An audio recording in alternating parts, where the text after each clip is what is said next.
Il est arrivé dans le paddock comme un pilote quasiment comme les autres. C'est ce mercredi, semaine de prologue du GT World Challenge Europe au Paul Ricard, que nous avons pu croiser Lance Stroll dans le paddock, qui est arrivé pour débuter ses essais avec l'Aston Martin Vantage GT3 du Come To You Racing, l'écurie de Jean-Michel Barth.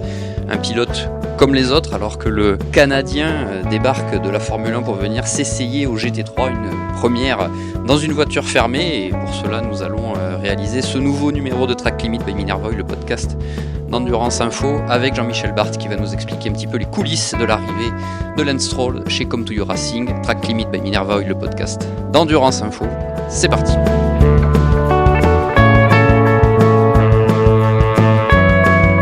Jean-Michel, bonjour. On se retrouve pour un podcast qui n'était pas forcément prévu à la base, parce qu'on était censé en faire pour la saison et tout, mais vous avez quand même ici au Paul Ricard, pour le lancement de la saison Endurance, un invité de marque quand même, on peut pas passer à côté malgré tout, qui est Lance Stroll, qui doit être dans le coin d'ailleurs, mais qui ne roule pas. Et donc cette quatrième Aston Martin, c'est quelque chose qui n'était pas prévu. Est-ce que tu peux nous dire comment ça s'est fait et c'est quelque chose, je suppose, qui est encore assez récent. Alors oui, c'est récent, ça date d'il y a 10 jours en fait. C'était à la sortie des qualifications du Grand Prix de Suzuka en Formule 1. Lance nous a appelé, Come To You, en disant j'ai envie de prendre du plaisir au volant, j'ai envie de m'éclater, j'ai envie de faire du pur racing. Je voudrais que, si c'est possible, vous me trouviez une voiture pour rouler aux 6 heures du Castellet en GT3 sur une Aston Martin Vantage. On s'est dit, François et moi... C'était pas le 1er avril pourtant, hein? Non, c'était pas le 1er avril. Et on s'est dit, François et moi,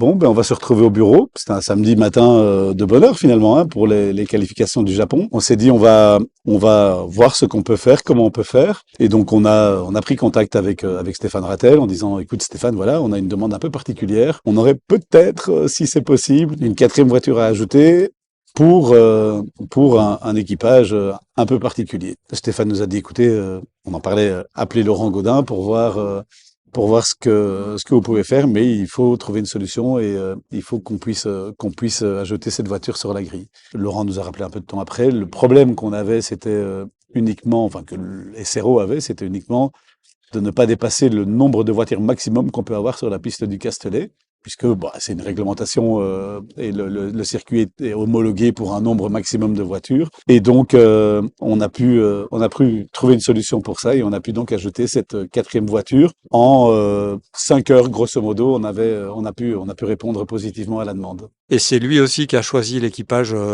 complet, parce que bon, je pense que comme il y a Marie Boya qui est quand même jeune pilote de la filière Aston Martin et Roberto Merri, où il y a une histoire, je crois, en plus entre eux, donc c'est quand même lui aussi qui a un peu moteur dans l'équipage. C'est lui qui est complètement moteur, c'est lui qui a décidé le team avec lequel il allait rouler, c'est lui qui a décidé l'équipage. Ça passe pas du tout par Aston Martin. Ouais, c'est ce qu'il faut peut-être préciser, c'est que c'est lui qui a appelé en direct Come To You Racing et qui est pas passé par Aston, qui a renvoyé vers Come To You. Oui, il voulait rouler chez Come To You Racing, et ça c'est finalement une très grande fierté et c'est une reconnaissance énorme pour le boulot que mes gars font tous les jours, que ce soit les mécanos, les ingénieurs, tout le monde. C'était chez nous, cet esprit familial, cet esprit compétition, cet esprit professionnel qu'on a. Et c'est là où, moi, je trouve ça génial. C'est une reconnaissance incroyable pour l'équipe. Et par contre, le temps était compté aussi pour qu'ils testent la voiture avant d'arriver au Paul Ricard. Bon, alors ça, c'était le deuxième effet qui se coule de la demande. C'est que il avait jamais roulé dans la Vantage GT3. Merri n'avait jamais roulé dans la Vantage. Et Boya n'avait jamais roulé avec une voiture avec des portes. Donc, il dit, voilà, écoute, ce que je voudrais, c'est vraiment pouvoir faire 2 ou 3 journées de test avant le prologue du Castellet. Bon, on va voir ce qui existe. Oui, mais encore une demande un peu particulière. Je voudrais que ça se fasse d'une manière assez confidentielle. Donc, si on peut privatiser un circuit, en fait, c'est beaucoup mieux. Donc, tu te retrouves avec cette demande-là. Et tu peux pas rouler, je crois, en plus sur n'importe quel circuit parce que le championnat va commencer. Enfin. Alors, la chance qu'on a, c'est que la fin des tests se terminait jeudi à minuit. Et donc on avait cette chance-là. Mais bien sûr, on n'aurait pas pu rouler le week-end dernier, ce genre de choses. Donc, il fallait qu'on trouve avant jeudi minuit la possibilité de rouler sur un circuit, ou en tout cas un circuit qui n'est pas un circuit sur lequel le championnat va. Ça aurait pu être sur un circuit DTM ou pas? On est allé sur un circuit DTM puisqu'on est allé en test sur le Nürburgring. Et donc, à la base, on s'était dit, bon, on va demander à Niki Tim ou à Nicolas Barth de venir pour faire un temps référence, etc. Mais on pouvait pas parce que là, sur le Nürburgring, vu que c'était avec une GT3 et des pneus Pirelli, eh bien, on entrait dans des journées officielles de test et c'était enlever 2 journées à Nico et à Niki si on les faisait venir, même s'ils ne faisaient pas un tour du circuit, même s'ils Même en étaient coach? uniquement driver coach. Oui, Donc on pouvait rouler sur le circuit, mais pas avec les pilotes de DTM. exactement. Et donc c'est Marco Sorensen qui est venu et qui a été le pilote référence en fait pour ces 2 journées de test. Qui se sont passés conformes à ce que lui attendait, parce qu'il y a quand même, je pense, un peu un côté aussi découverte. Écoute, le premier run, ça s'est passé un petit peu de la même manière dont ça s'était passé quand on a fait rouler Fernando Alonso à Aragon lors de la journée FA14. Ils entrent grosso modo, ces pilotes qui viennent de la Formule 1, ils rentrent grosso modo 30-35 km/h plus vite dans les virages que les pilotes GT3, et puis ils sortent de la voiture en disant ouah, ça souvire quand même cette voiture. Et puis on leur dit oui, mais attendez, ça souvire, mais peut-être que vous rentrez un peu vite dans le virage. Peut-être qu'il y a un peu moins d'appui que sur une formule ou une Formule 1, Formule 2, etc. Donc, il faut peut-être ralentir un peu plus la voiture avant de rentrer. Et après avoir débriefé et être parti sur son deuxième run, il était dans le match et il était dans le coup. Et physiquement parlant, c'est censé normalement pas lui poser de problème. Ce Eh qui n'est bien, pas forcément vrai. étonnamment, on a deux analyses différentes. Tu as Lance Stroll qui, à la fin de la journée, avait mal au dos. Et on s'est dit, tiens, mais pourquoi il a mal au dos? Et en fait, il dit, mais en fait, sur cette voiture, je dois freiner beaucoup plus fort que sur une Formule 1. Alors, on a un petit peu regardé, et sur une GT3, on met à peu près 110 bars sur la pédale de frein pour pouvoir ralentir la voiture, alors que en Formule 1, ils ne mettent que 70-70 bars sur la pédale de frein. Et donc là-dessus, sur le nombre de runs qu'il a fait, sur les heures qu'il a passées dans la voiture, et ce qu'on n'a pas eu avec Boya, qui lui roule sur une Formule 2, et qui n'a pas en fait toutes ces aides entre guillemets qu'on a sur des Formule 1, et lui est plus habitué à une voiture qui est vraiment très physique, et lui n'a pas eu ce souci en fait, cette difficulté à entre guillemets à rouler avec la GT3. Et est-ce que ça peut aussi vous apporter quelque chose en termes de retour technique, d'avoir un pilote de F1, même si c'est en mode découverte, mais qui lui a un œil finalement différent de vos pilotes habituels? Ouais, le retour technique, il est énorme. Tu vois que ils ont vraiment l'habitude de travailler avec un paquet d'ingénieurs, tu vois qu'ils sont énormément là pour débriefer, pour dire ce qui se passe, ce qu'ils ressentent, comment ils le ressentent, et c'est très très précis en fait dans les débriefs. Ça peut nous apporter des choses. Ça peut nous apporter des choses sur certaines propositions d'adaptation de setup et aussi sur la gestion du pneumatique. En fait, tu vois que c'est vraiment quelque chose qui manage en permanence en fait en formule. Je pense que ça va faire grandir aussi tout le monde chez nous. Et on est d'accord pour dire que c'est quand même osé de sa part, parce que finalement, lui, il a rien à y gagner, il a tout à y perdre, parce qu'il arrive comme ça dans un milieu quand même qui est très compétitif. Et si jamais les chronos ne devaient pas être au rendez-vous, forcément, on va les commentaires. On connaît les commentaires des réseaux sociaux. Déjà, il y en a déjà eu pas mal de négatifs. Mais c'est toujours plus facile d'être le cul dans son fauteuil que d'être dans une voiture de course pour critiquer.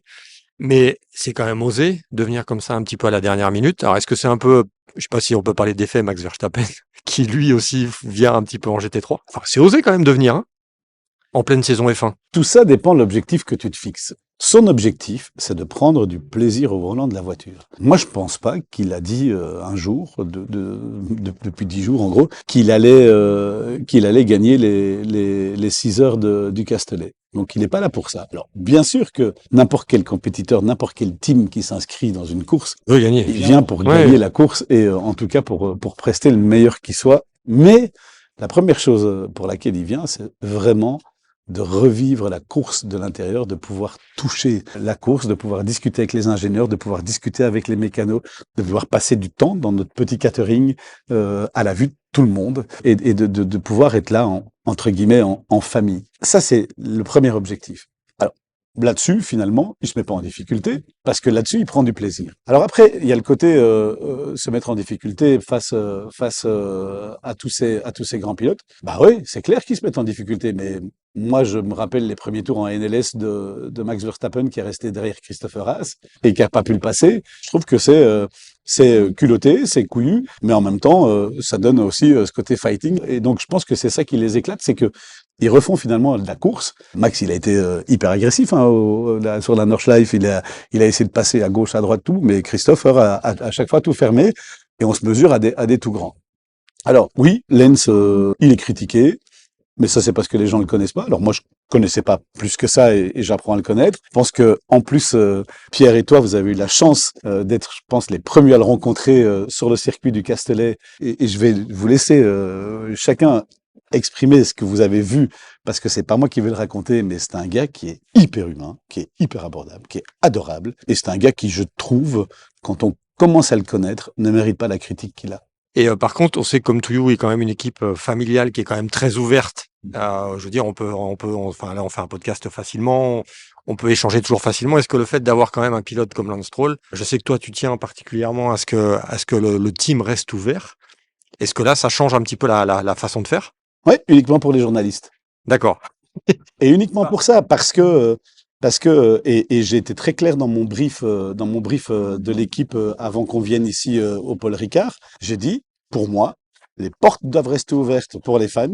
Les fans ont le droit de voir ce qu'on fait. Les fans ont le droit de venir voir dans les box. Les fans ont le droit de venir prendre des photos. En revanche, les journalistes, ils doivent prendre rendez-vous avec moi.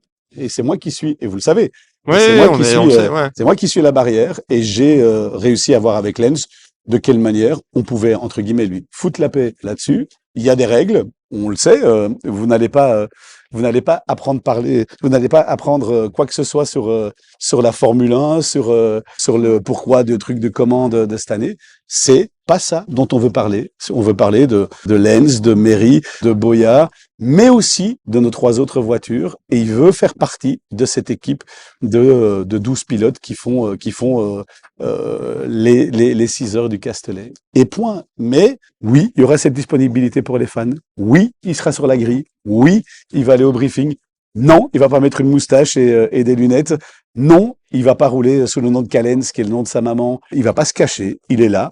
Mais par contre, la seule règle qu'on veut respecter, c'est foutez-lui la paix les journalistes. Et est-ce que ça peut déboucher sur d'autres piges dans la saison? Est-ce qu'il en a déjà parlé? Est-ce que, vu que le calendrier, il y a quand même, je crois, quelques meetings qui sont faisables? Écoute, c'est un vrai raceur. Il a envie de rouler, il a envie de s'éclater, il a envie, mais comme Drudi, comme Niki Tim, comme Marco Sorensen, comme Valentino Rossi, comme tous ces gens, ils ont envie de rouler et de passer du temps sur les circuits. Alors oui, il a envie de le faire. Bêtement, si on analyse les calendriers Formule 1 et GT World Challenge, il y a 7 courses où il n'y a pas de clash. C'est pas pour ça qu'il va faire les 7 courses. Ça, c'est une première chose. Il y a d'autres trucs. On a déjeuné ensemble ce midi. Et évidemment, il est venu sur la table Macao. Pas de bol. Macao, c'est en même temps que le Grand Prix de Formule 1 à Las Vegas. Mais c'est un challenge qu'il voudrait faire. On a parlé des 24 heures de Daytona. C'est un challenge qu'il voudrait refaire parce qu'il a déjà fait. Donc oui, si le week-end ici au Paul Ricard se passe bien,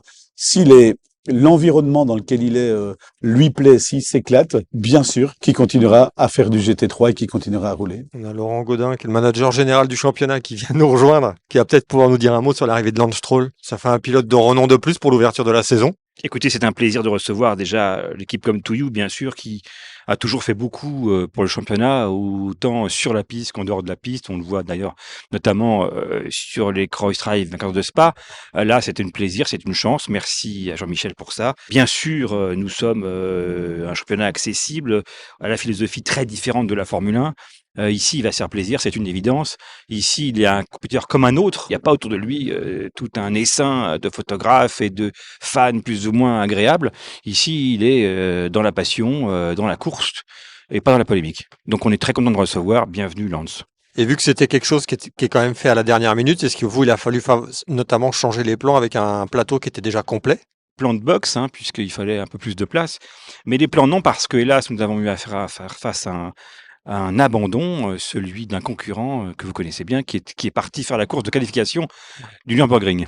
Et moi, je trouve que ça a été Ça a été très bien et très vite géré par SRO. Laurent le disait, le plan de boxe devait changer. Ça s'est très vite fait. On est comme les autres, serré dans les box. Et c'est, encore une fois, pas parce qu'on a une star, un pilote de Formule 1 ou quoi que ce soit. Ok, on avait une voiture de plus, il nous fallait une place de plus, mais on était à la même enseigne que les autres. Vous aviez un châssis prêt qui était spare, un châssis prêt à courir ou c'est un nouveau châssis? C'est un tout nouveau châssis, c'est le châssis de Nicolas qui roule en DTM et c'était pas prévu de le faire rouler avant le DTM, mais c'est un châssis qui avait 48 km, qui est la distance du rollout.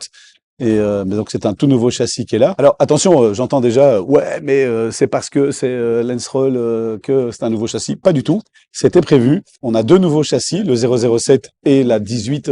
Ce sont deux nouveaux châssis et c'était prévu d'avoir deux nouveaux châssis qui étaient là. Seule petite nuance, c'est vrai. Soyons honnêtes, et vous savez que moi je suis toujours honnête quand je viens là, mais il y a que quand je viens là. Ce qui est vrai, c'est que ce châssis, on devait normalement le recevoir après le prologue du DTM qui a lieu la semaine prochaine, mais bizarrement quand même, chez ProDrive qui construit les Aston Martin, on a pu, quand on a su que c'était Lance qui allait rouler sur la voiture, on a pu avoir cette voiture beaucoup plus tôt et elle a été finie beaucoup plus tôt que ce que c'est d'habitude. Je vais mettre une petite pique. Ça a été perçu comment du côté de chez Aston que Lance Stroll décroche son téléphone pour appeler Jean-Michel Barth et pas directement Aston Martin? Je te propose de leur demander. Je pense que c'est un peu le branle-bas de combat.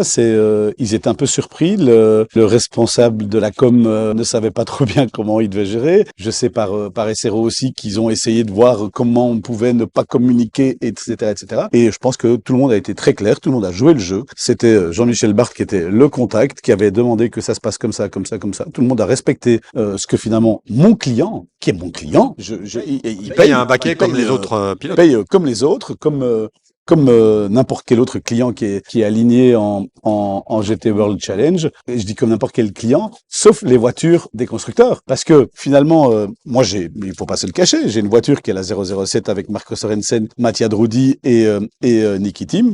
C'est pas une voiture client, c'est Aston Martin qui nous rémunère pour qu'on fasse rouler cette voiture. C'est ce qu'on appelle une voiture full pro. Cas de Lance, c'est un client avec ses sponsors sur la voiture. Il a ses sponsors sur la voiture et il paye. Et on a émis à sa boîte de management, on a émis une facture, deux factures d'ailleurs. On a émis deux factures et ces factures ont été réglées en temps et en heure, comme n'importe quel autre client qui va rouler chez nous. Et on remercie donc Jean-Michel Barth et évidemment Laurent Gaudin qui est venu nous donner également le point de vue du promoteur sur l'arrivée de Lance Stroll dans le peloton du GT World Challenge Europe pour cette première manche des 1000 km du Paul Ricard qui seront à suivre ce week-end sur le circuit varois, la première manche de l'Endurance Cup. On vous remercie évidemment Jean-Michel et Laurent d'avoir participé à ce nouveau numéro de Track Limit by Minervoy, le podcast d'Endurance Info. Et nous on se donne rapidement rendez-vous pour un prochain épisode.